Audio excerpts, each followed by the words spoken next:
ప్రస్తుతం మనం HMD office దగ్గర ఉన్నాం. అమీర్పేటలో ఉన్న హెచ్ఎండి ఆఫీస్ దగ్గరికి త్రిపుల్-ఆర్ రీజనల్ రింగ్ రోడ్ పరిధిలో ఎవరైతే భూములు కోల్పోతున్న రైతులు ఉన్నారో ఆ రైతులు హెచ్ఎండి ఆఫీస్కి వచ్చి నిరసన తెలుపుతూ ఉన్నారు.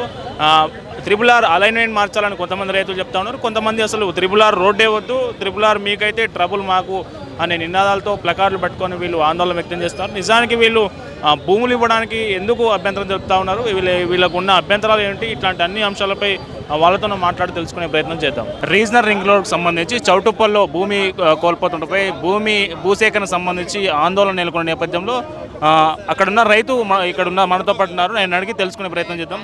ఏం పేరు నీ పేరు? నా పేరు దామోదర్ రెడ్డి, చౌటుప్పల్. మా భూమి దాదాపుగా 7 ఎకరాల భూమి పోతుంది. చౌటుప్పలకు సంబంధించి హెచ్ఎండి పరిధిలో మున్సిపాలిటీలో ఉన్నది. దాదాపు 4 కోట్ల రూపాయల విలువైన భూమిని 25 లక్షల రూపాయలు ఇస్తామని ఆర్బిట్రేషన్లో వాళ్ళు నోటీసులు జారీ చేయడం కూడా జరిగింది. మేము చాలా 2-3 సంవత్సరాల నుంచి కూడా పెద్ద ఎత్తున కూడా ఆందోళనలు చేయడం జరిగింది. అలాగే కేంద్ర ప్రభుత్వంలోని నితిన్ గడ్కరీని కూడా కలిసి 2 పర్యాయాలు కూడా అన్ని పార్టీలకు సంబంధించిన ప్రతిపక్ష నాయకులతోటే కానీ బాధిత రైతులందరం కూడా ఢిల్లీకి వెళ్ళి కూడా మెమోరాండం ఇవ్వడం జరిగింది. ఇక్కడ ఉన్నటువంటి రాష్ట్ర ప్రభుత్వం ఏంటంటే 100% భూసేకరణ అయిపోయింది, మాకు త్రిపుల్-ఆర్కు మంజూరు ఇవ్వండి అనేమో ఇక్కడ ఉన్న రేవంత్ రెడ్డి, ఇక్కడ ఉన్న సంబంధిత ఎమ్మెల్యేలు మంత్రులు కూడా వాళ్ళందరేమో రిప్రజెంటేషన్ చేస్తూ ఉన్నారు. కానీ ఇక్కడ 20% కూడా ల్యాండ్ భూసేకరణ జరగలేదు. దక్షిణ భాగానికి అసలే కాలేదు. వాస్తవికంగా ఓఆర్ఆర్ నుంచి 40 కిలోమీటర్లు గతంలో ఉండే, కానీ ఇవాళ 28 కిలోమీటర్ల పరిధికి తీసుకొచ్చి అక్కడ ఉన్న ఇండస్ట్రీలు, దివీస్ ఇండస్ట్రీ, శ్రీని ఇండస్ట్రీ, అలాగే బడా రాజకీయ నాయకుల యొక్క భూములను కాపాడుకోవడం కోసం 28 కిలోమీటర్ల పరిధిలో ఇలా చౌటుప్పల్, రాగిరి, భువనగిరి, గజ్వెల్ ప్రాంతాలని ఇలా కుదించుకురావడంలో అంతర్యం ఏంటనేది మేము ప్రశ్నిస్తున్నాము. అలాగే 40 కిలోమీటర్ల దూరం పోయినట్టయితే అక్కడ రైతులకు కంపెన్సేషన్ తక్కువ ఉంటుంది, భూముల విలువలు తక్కువ ఉంటాయి. దూరం పోతుంటే విలువలు తక్కువ ఉంటాయి కాబట్టి రైతులకు సరైన గిట్టుబాటు ధర ఇవ్వడానికి ఉపయోగపడుతుంది. అలాగే రెండో విషయం ఏంటంటే ఆ ప్రాంతం కూడా అభివృద్ధి చెందడానికి ఉపయోగపడుతుంది. అన్నప్పటికీ కూడా ఇలా నిర్బంధంగా ఇలా భూములను ఉంచుకొని ఇలా వాస్తవికంగా కూడా బడా బాబులకు, కాంట్రాక్టర్లకు కమిషన్ల కోసం ఇలా ఈ ప్రయత్నం చేస్తూ ఉన్నది. కాబట్టి ఇటు యొక్క ఆలోచన విధానాలు వాళ్ళు మాఫీ చేసుకోవాల్సినటువంటి అవసరం ఉంది. ఇక్కడ త్రిపుల్-ఆర్ అనేది ఇవాళ ఉన్నటువంటి పరిస్థితుల్లో అవసరం లేదు. ఇలా 10-20 ఏళ్ళ తర్వాతనే త్రిపుల్-ఆర్ యొక్క అవసరం ఏర్పడుతుంది. అవసరం లేని రోడ్లన్నీ తీసుకొచ్చి అనవసరంగా రైతుల విలువైన కోట్ల విలువైన భూములని మొత్తం కూడా వాళ్ళు ఆక్రమించుకునేడానికి ప్రయత్నం చేస్తూ ఉన్నారు. ఇలా వాస్తవికంగా ప్రజాప్రతినిధులను కూడా ఎక్కడికక్కడ నిర్బంధించైనా కానీ బహిరంగ మార్కెట్ రేటుకు 2 ఇవ్వాలని మేము కోరుకుంటా ఉన్నాం. లేదు అని అంటే ఇలా త్రిపుల్-ఆర్ రోడే అవసరం లేదు, ఆ రోడ్డుని మొత్తం కూడా క్యాన్సల్ చేసుకునేదాకా కూడా రైతులందరం బాధితులమందరం కూడా పెద్ద ఎత్తున ఉద్యమం చేస్తామనే సందర్భంగా ఇక్కడికి రావడం జరిగింది. ప్రధాన అభ్యంతరం ఏంటంటే త్రిపుల్-ఆర్ విషయంలో త్రిపుల్-ఆర్ రైతుల భూములని లాక్కోవడానికి ప్రభుత్వం ప్రయత్నం చేస్తూ ఉన్నది. 2013 చట్టం, భూసేకరణ చట్టం ప్రకారం 3 పంటలు పండే పచ్చడి పొలాలని ప్రభుత్వం సేకరించవద్దు. అదేవిధంగా రైతు భూమి తీసుకున్నట్టయితే బహిరంగ మార్కెట్ ప్రకారం 3 రేట్లు ఇవ్వాలి, లేదంటే భూమికి బదులు భూమి ఇవ్వాలి. లేదు ఆ గ్రామంలో ఉన్న రైతాంగాన్ని మొత్తం కూడా పిలిపించి 100% రైతాంగం ఒప్పుకొని మా భూమి ఇస్తామంటేనే భూమి తీసుకోవాల్సిన పరిస్థితి 2013 భూసేకరణ చట్టంలో ఉన్నది. ఆ చట్టాన్ని రద్దు చేసి ఈ 2022 నుంచి ఈ త్రిపుల్-ఆర్ పేరు మీద రైతులను అనేక రకాలుగా ఇబ్బందులు పెడతా ఉన్నారు. ఈ భూమిని మేము తీసుకుంటా ఉన్నామనేది రైతు సర్నెంబర్లు వేసి రాత్రికో రాత్రి తెల్లార వరకు నోటీసులు ఇచ్చే పరిస్థితులలో ఇలా చేస్తూ ఉన్నారు. మేము గతంలో ఎంఆర్ఓ ఆఫీస్ ముందు, ఆర్డీఓ ఆఫీస్ ముందు, కలెక్టర్ ఆఫీస్ ముందు అనేక దఫాలు కూడా విన్నవించినాం. మా రైతులు ప్రాణాలు అయినా సరే మా భూములు మేము ఇవ్వం. ఇలా బహిరంగ మార్కెట్ ప్రకారం 3 కోట్లు, 4 కోట్లు, విలేజ్లలో అయితే 1.5-2 కోట్ల భూము విలువ పలికే భూములు, అదే ఇండ్లు, ప్లాట్లు కూడా కోల్పోతూ ఉన్నారు. ఇట్టి పరిస్థితుల్లో మీరు ఇచ్చే ఏదైతే పరిహారం ఉందో ఆ పరిహారం ఇలా ఎకరం కోల్పోయే రైతుకు 5 గుంటలు కూడా వచ్చే పరిస్థితి లేదు.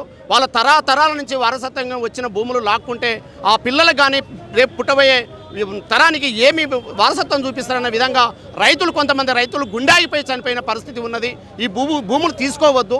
భూములు తీసుకునే ఏడలైతే ఇలా చౌటుప్పల మండలం మొత్తం భూసేకరణ, త్రిపుల్-ఆర్ భూసేకరణ చూసినట్టయితే ఇలా ఉత్తర దక్షిణ భాగం ఇలా ఓఆర్ఆర్ నుంచి 40 కిలోమీటర్ల వ్యవధి ఉంటే చౌటుప్పల ప్రాంతంలో 28 కిలోమీటర్ల వ్యవధిని తీసుకోవడం వల్ల చౌటుప్పల మున్సిపాల్ ఏదైతే ఉందో ఆ మున్సిపాల్ 2 భాగాలుగా విభజించడం అనేది జరుగుతుంది. కొన్ని ప్లాట్లు పోతా ఉన్నాయి, కొన్ని ఇండ్లు పోతా ఉన్నాయి. ఇవన్నీ కూడా పోవడం వల్ల కొంతమంది దిక్కుదోచలేని పరిస్థితిలో ఇలా బజార్లు పడే పరిస్థితి అనేది కూడా అనేక విన్నవించుకున్న పరిస్థితి ఉన్నది. ఇవాళ అధికారంలో ఉన్న పార్టీ గతంలో రాగిల్లో పెద్ద మొత్తంలో రైతు ఉద్యమం జరుగుతున్నప్పుడు ఇవాళ భూసేకరణ అనేది రైతులను ఇబ్బంది పెట్టి భూసేకరణ చేయొద్దు, ఈ తిబులా రోడ్ అనేది అవసరం లేదు అనేది ఇప్పుడు మినిస్టర్గా ఉన్న వెంకరెడ్డి గారు అప్పుడు ఎంపీగా భువనగిరి ఎంపీగా ఉన్నప్పుడు అన్న పరిస్థితి ఉన్నది. ఏదైతే ఉన్న రోడ్లు చాలు, లేని రోడ్లు వద్దు, అధికారులు భూముల మీదకి వస్తే తిప్పట్లాడి కొట్టండి అనే పద్ధతిలో వెంకరెడ్డి గారు అక్కడ రైతు ఉద్యమాల్లో వచ్చి చెప్పిన పరిస్థితి కూడా ఉన్నది. కానీ ఇవాళ కాంగ్రెస్ పార్టీ అధికారంలోకి వచ్చినాక కూడా అదే జీవోని తీసుకొచ్చి ఇవాళ రైతులని ఇవాళ 1 కోటి 2 కోట్లు 3 కోట్లు పోయే భూములను తీసుకొచ్చి ఇలా అనేక రకాలుగా 20 లక్షలు 25 లక్షలు ఇచ్చే పరిస్థితిలో రైతులు బజార్లో పడి బజార్లో పడే పరిస్థితి ఉంది. కాబట్టి ఇవాళ బావుల కాడ ఉండి వ్యవసాయం చేసుకొని ఊళ్ళలో ఉండే రైతాంగం కూడా ఇలా హైదరాబాద్ నడిపొడ్డున ఇలా హెచ్ఎండి ఆఫీస్కి వచ్చి ధర్నా చేస్తున్నామంటే రైతుల బాధ ఏందో మీ ద్వారా ప్రభుత్వానికి కూడా అర్థమయ్యే పరిస్థితి ఉంది. ఇలా ఉత్తర భాగం దక్షిణ భాగం రైతాంగం మొత్తం కూడా ఏకమై తిబులా రోడ్డు క్యాన్సల్ అయ్యేంతవరకు కూడా ఈ పోరాటం కొనసాగుతుందని తెలియజేస్తూ ఉన్నాం. రైతులు ప్రాణాలు పోయినా ఈ భూములు ఇచ్చే పరిస్థితి లేదు. తిబులార్ విషయంలో ఏదైతే ఉందో భూమికి బదులు భూమిని ఇవ్వాలి, లేదంటే బహిరంగ మార్కెట్ ప్రకారం 3 రేట్లు ఎక్కువిస్తేనే రైతులు భూమి ఇచ్చే విధంగా ఉండాలి. రైతు ప్రభుత్వం భూమి తీసుకునే విధానం ఏదైతుందో రైతు స్వచ్ఛందంగా నా భూమి ఇస్తా నాకు వాల్యూ వస్తుందని రైతు సంతోషంగా భూమి ఇచ్చే పరిస్థితి ప్రభుత్వ జీవోలు ఉండాలి తప్ప రైతును ఏడ్పించి రైతును ప్రాణాలు తీసుకునే విధంగా ఈ జీవోలు ఏదైతుందో ఇది రద్దు చేసుకుని తిబులార్ క్యాన్సిల్ చేయాలని మేము చెప్తా ఉన్నాం. లేదంటే ఉత్తర దక్షిణ భాగం రైతాంగం ఏకమై పెద్ద మొత్తంలో ప్రజాప్రతినిధులను కానీ అధికారులను కానీ నిలదీసి ఈ తిబులార్ ఎంకవయ్యేంత వరకు కూడా ఈ పోరాటం కొనసాగుతుందని మీ ద్వారా తెలియజేస్తా ఉన్నాం. ఇప్పుడు అధికారులకు రిప్రజెంటేషన్ ఇచ్చారు కదా, అధికారుల రిప్రజెంటేషన్ వాళ్ళు ఏమంటున్నారు? అధికారులకు రిప్రజెంటేషన్ ఇస్తే ప్రభుత్వం నుంచి పైనుంచి మాకు ఒత్తిడి ఉన్నది.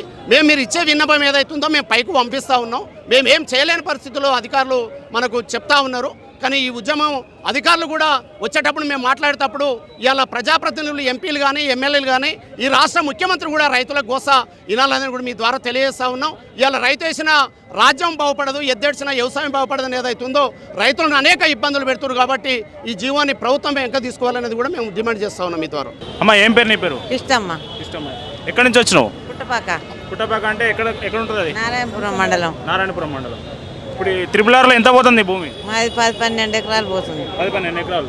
12 ఎకరాలు. ఇప్పుడు ఏం చెప్తున్నావు మళ్ళీ గవర్నమెంట్ ఏం కోరుతున్నావు? ఏం లేదు, మా భూములు మాకు కావాలి, ఏం కోరం మేము, మాకు ఏది వద్దు.